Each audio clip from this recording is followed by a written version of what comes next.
Every cut was made then, not like electronic editing today. Every cut was made with a pair of scissors, and you spliced it, and you lost a frame, 2 sprockets on each side. The center of a frame was 4 sprockets, 2 on each side of the center, and you put the scissors through the 2, and the editor made the cut where he wanted it.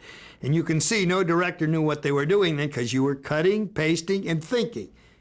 Thinking, cutting, and pasting. The pasting part was done by the assistant or the apprentice. The assistant usually handed the work to the apprentice to do the actual splicing and blooping of the soundtrack. And early on, the sound and picture were run through a numbering machine, which stamped every foot a matching number so that the editor could match up the sound and the picture, which were separate, to make his cuts and stay in what they called sync. There was a machine called a sync machine. I wished I had one in my hands. I have it in the other room, which kept the sound and picture in sync. 35 millimeter sound went on 35 millimeter sound track, and it was a negative, which they printed, Western Electric or RCA. And you could actually, the editor, when he would be matching up the 35 millimeter soundtrack to the 35 millimeter picture frames, he could actually read the striations on the sound and know if it was the end of a word, the start of a word. A gunshot was an obvious thing. The reason for the clapper at the beginning was for the assistant to put the stuff together. First he took the clapper, and on the frame that the clap came together, matched the pop on the soundtrack, which was read as a big white splotch.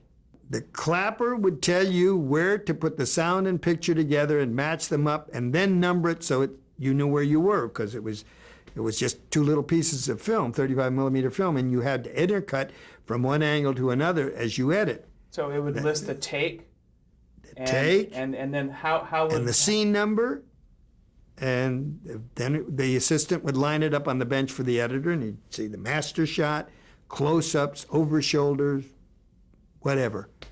Why did you lose 2 frames when you were edit this way? Well, you couldn't you couldn't cut the film on the frame line because you wouldn't have anything to splice to.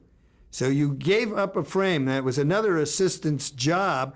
If the director or producer didn't like where you made the cut after seeing the projection, where there's no backing it up on the cam or electronically backing it up in a second, they went to the projection room and they'd run, and then they'd say, make this change, and the assistant would have to put a black frame in where the apprentice had lost the frame in splicing, 2 sprockets off each side of the cut made by the editor. Is that clear?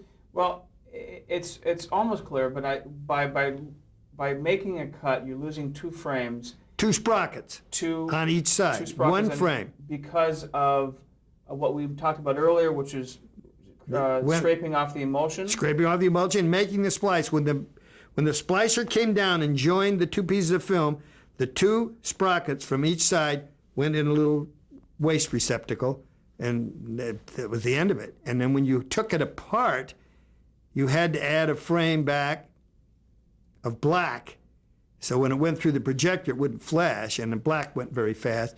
And every cut that was changed, every cut from the editor's cut that's changed had a black spot in it. And the assistant had to order reprints before they went to preview.